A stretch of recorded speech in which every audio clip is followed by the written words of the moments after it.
Frumoasele mele fecioare, bine ați venit, dragilor! Astăzi facem etalarea pentru luna noiembrie. În sfârșit am apărut și eu pe aici. Am avut o grămadă de treabă și în casă la mine și m-am apucat și de o lucrare stomatologică și am rămas fără să pot să vocalizez câteva zile. Așa că, na, oricum lucrarea va dura mult timp de acum înainte și sper să reușesc să fac cumva să pot să fac etalările, da? Bun, nu voi mai face crucea celtică, voi face ceva foarte simplu, puțin ca să zicem scurt, pentru că nu pot să vorbesc foarte mult, coerent așa, da? Așa că, na, începem. Acest set de oracol ne va arăta energia lunii noiembrie pentru voi. Vom clarifica, bineînțeles, și cu acest set de cărți vom scoate provocarea și surpriza lunii. Hai să vedem. Fecioarele mele frumoase, toți cei care aveți soare, luna, ascendent sau Venus în fecioară. Nabelea, luna noiembrie, wow, e singurul mesaj, hai să zicem așa, de fericire care a ieșit. Voi sunteți singura zodie în care a apărut această fericire. Luna noiembrie este despre fericire sau despre a îmbrățișa fericirea. Avem această persoană care îmbrățișează o inimă. De ce nu? Pentru a găsi fericirea înăuntrul tău, putem să vorbim despre... Mi-a atras atenția numărul de pe acest card, 66. Nu știu dacă este vorba despre persoane care au 66 de ani sau, nu știu, sunt născute în 66, de ce nu?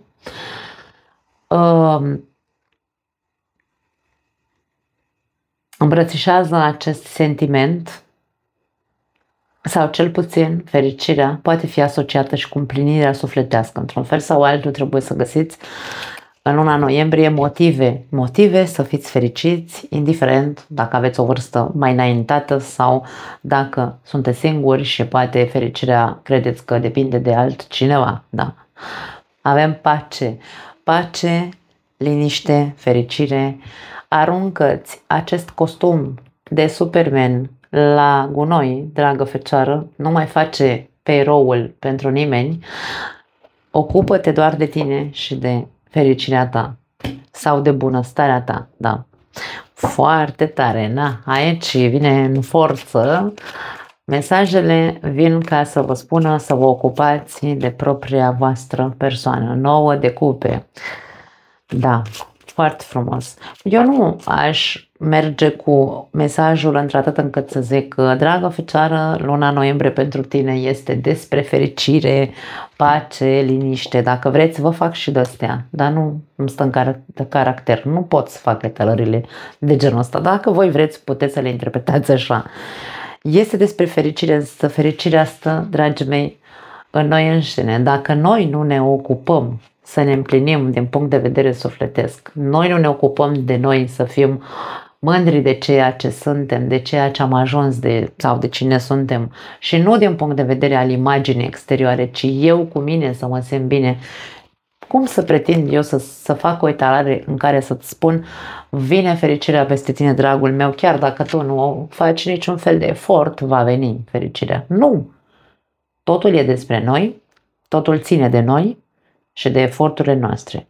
Așadar, centrează-te pe pozitivitate, pe fericire, pe împlinire sufletească, pe a nu uita că cea mai importantă persoană din viața ta ești tu. Asta spun foarte des în etalările mele și în viața mea, nu doar în etalările mele. Nebunul. Wow! Probabil că este cea mai pozitivă etalare dintre toate, cu toate că eu nu interpretez așa. 10 de cupe, wow, dragii mei, ce se întâmplă pe aici pe la voi? Îmi place ce se întâmplă, diavolul. Da, diavolul a venit să pună capac acestei mari fericiri și bucurii despre care vorbeam. Avem la capătul cărților Cavalerul de monede. Acum, aș spune, insist, repet, luna noiembrie pentru fecioare este despre fericire, despre a se concentra pe acest sentiment și pe această împlinire. Bineînțeles, îndrăznind, nebunul ne vine cu mesajul curajului, îndrăznind să te pui pe tine pe primul loc în viața ta, îndrăznind să te arăți așa cum ești. Îndrăznind să crezi că dacă tu alegi să crezi în fericire, să crezi că există, să crezi că vei putea să fii fericit și nu doar să te lași tras în jos de acele sentimente obscure sau de partea ta obscură, de ce nu? Diavolul poate fi al nostru, poate fi umbra noastră, poate fi un soi de control pe care dorim să-l avem asupra vieții noastre, asupra fericirii noastre sau asupra persoanelor cu care suntem, da, în relații, și aici Fecioara ține foarte mult de control. Ideea este că dacă ți se spune că în luna noiembrie să începi să te îndrepți către a te concentra doar pe a fi fericit și a arunca la gunoi tot felul de practici de-astea supereroice și să te centrezi doar pe tine și pe propria ta fericire, alege frumosul, dar nu uita, de ce nu, și de defecte. Fiecare dintre noi avem și bun și rău, și alb și negru înăuntrul nostru, și calități și defecte, numiți-le cum vreți voi. Dacă noi nu ne acceptăm în totalitate și nu ne alegem mereu și mereu pe noi înșine, indiferent de defectele alea urâte care credem că le avem, cum putem să zicem că vom putea să fim vreodată fericiți, împliniți sau, mă rog, împăcați, în pace? Da? E doar, hai să zicem așa, e nevoie doar de un pas. E nevoie doar de a intra pe acest drum de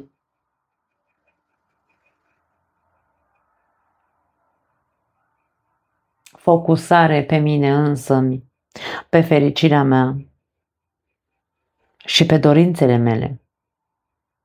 Să am curajul să accept și bunul și răul din mine, să am curajul să accept inclusiv și bunul și răul din celălalt. Da? Întotdeauna, insist, toți avem și bun și rău înăuntrul nostru, dar nu putem să acceptăm doar partea luminoasă, da?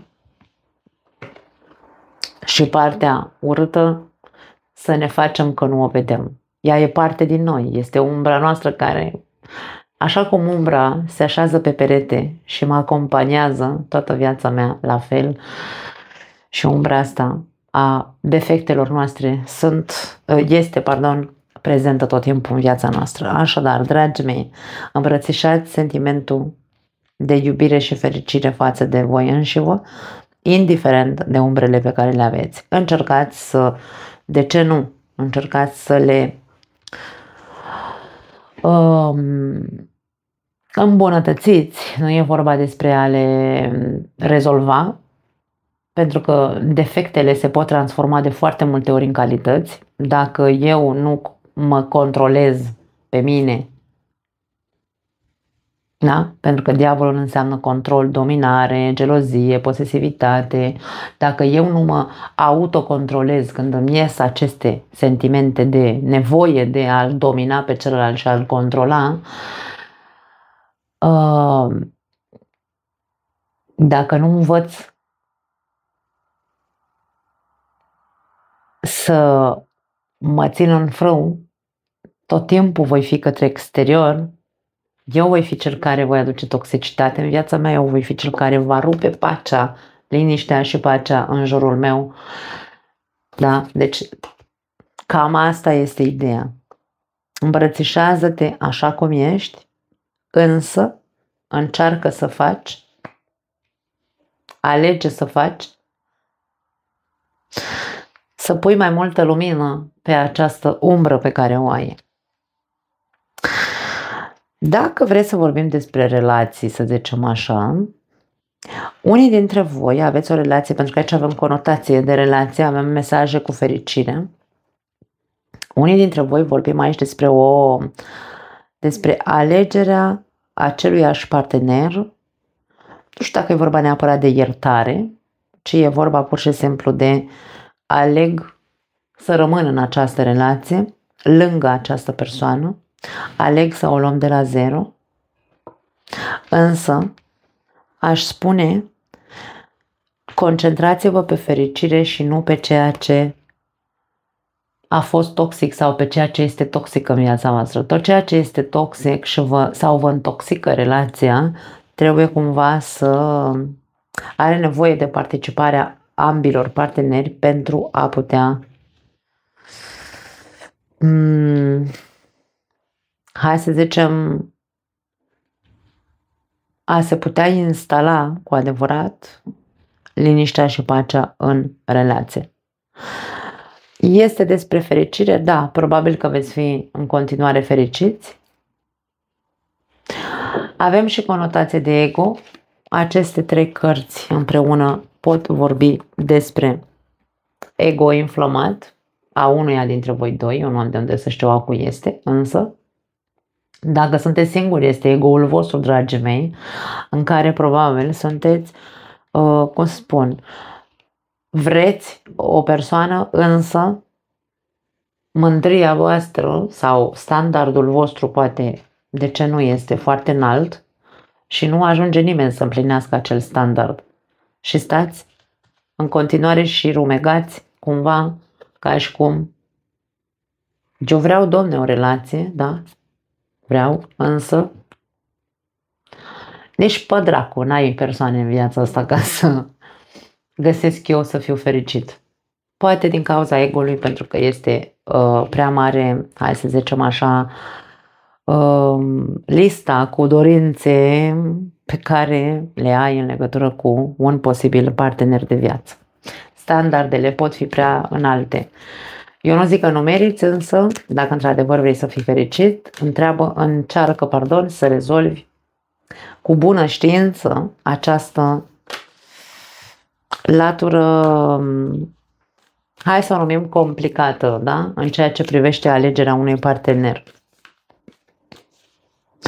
Unii dintre voi ați avut de ales și poate n-ați ales bine pentru voi.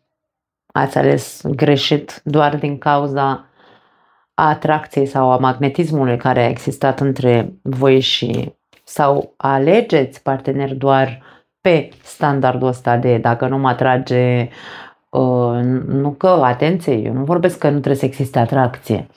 Însă aici e vorba despre atracție din aia nebună, de îndrăgosteală, din aia de ca în telenovele, de flash-uri din alea, de ți-a mințile, de ceea ce cu luat mințile, da? Dacă tu doar așa accepti o persoană în viața ta și nu e vorba despre standarde, eu nu pot să spun altceva, atenție mare. Diavolul poate să fie și frici, poate să fie foarte multe lucruri, însă insist, vreau să rămână etalarea scurtă.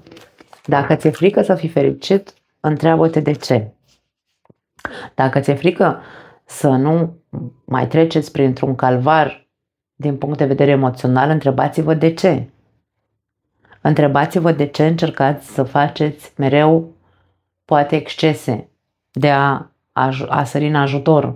Întrebați-vă de ce sunteți voi primii care vă oferiți ca victimă sau, mă rog, ca nu știu dacă e corect victimă, ca cal de bătaie, să-i zicem, într-un fel sau altul, da? Întrebați-vă care sunt fricile voastre. Hai să vedem provocarea.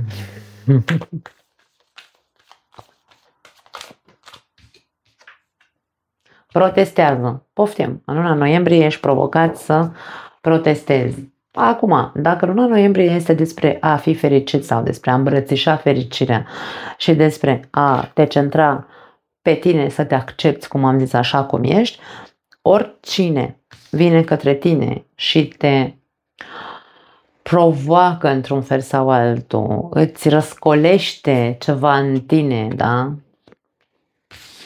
Protestează, nu sta degeaba, nu sta așa ca și cum pace și liniște și mă fac că nu aud ce mi-ai zis și chestii de-astea, nu? Nu. Protestează și tu. Fă urât. Adică As de monede. Ui, și paj de monede. Aici e vorba despre a protesta în momentul în care tu știi pe ce te bazezi, în momentul în care tu știi care este realitatea. Când vine cineva către tine și îți spune și tu știi foarte bine cine e persoana aia sau, mă rog, știi ce rang poartă. Doamne, dacă eu știu că tu ești un pier de vară, că aici avem un paj, da? Dacă eu știu că ești un pier de vară, vii tu să mă atâți pe mine și eu să tac din gură? Nu, eu protestez și îți spun realitatea în față și spun tu nu ai dreptul să-mi spui mie ce am de făcut. Da? Asta este vorba. Aici e vorba de protest. Protestează în cazul în care vin persoane către tine să-ți ceară împrumut. Atenție, poate fi vorba despre asta. Tu ești foarte generos aici, un supererou, încerci să ajuți pe toată lumea. Cei care vin către tine cu intenția de a cere vreun, nu știu, bani împrumut sau habar n-am, orice, da? Și nu vin cu dovada că, nu știu, cu încredere, protestează, Doamne, pentru că dacă tu nu ai încredere în persoana asta, că se zice că poate reușești să-ți dau luna viitoare sau dacă nu luna aia dacă nu luna aia tu ce faci în viața ta? Trebuie să zici, nu, eu nu pot să-ți dau sau nu vreau să-ți dau, care-i treaba? Da? Cam asta e ideea aici. Protestează, ești provocat să înveți, să fii și să tratezi realitatea și persoanele așa cum sunt, să nu le mai iei de-a gata cumva. Fecioara e foarte realistă. Acum, dragii mei, nu toate fecioarele sunt la fel, dar zodiile de pământ sunt foarte bine împământate. Na, asta e un mesaj doar pentru cei care nu sunt. Hai să vedem surpriza. Surpriza lunii. Ok, asta vrea să cadă.